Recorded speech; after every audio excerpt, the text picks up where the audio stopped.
Well, good morning. This is Rich, and the market's going to react this morning to USDA's October supply-demand report. In that report this morning, we had some mixed numbers, and not quite sure how we'll trade out of this thing. Calls here at the start, maybe a little firmer corn and beans and mixed to the wheat, but something in here for both the bulls and maybe the bears. On the corn side, the yield was kept unchanged at 148.1. Harvested acres dropped to 500,000 acres, thus production estimated at 12.433 billion bushels. That's down 64 million from last month.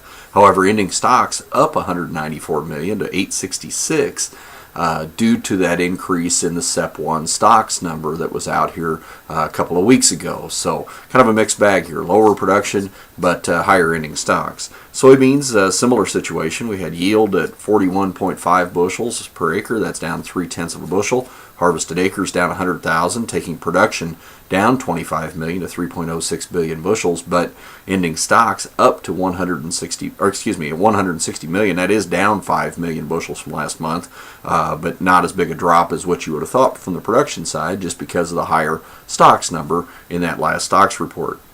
Wheat yield at 43.9 bushel per acre, that's down 1.3. Harvested acres down 200,000, taking production down 69 million bushels to 2.008 billion bushels, but ending stocks up 76 million to 837, so similar situation with wheat. Maybe a bigger factor in the markets will be the fact that China reportedly back in, bought some U.S. corn, bought Argentine corn, bought South American soybeans, bought U.S. beans, bought U.S. oil. All of that expected to be announced here this morning, so that part of the reason we saw the big rally yesterday, and could be enough to help push the market a little higher here this morning. So initial calls, 3 to 5 higher on corn, 5 to 10 on beans, and calling the wheat market mixed here at the start this morning.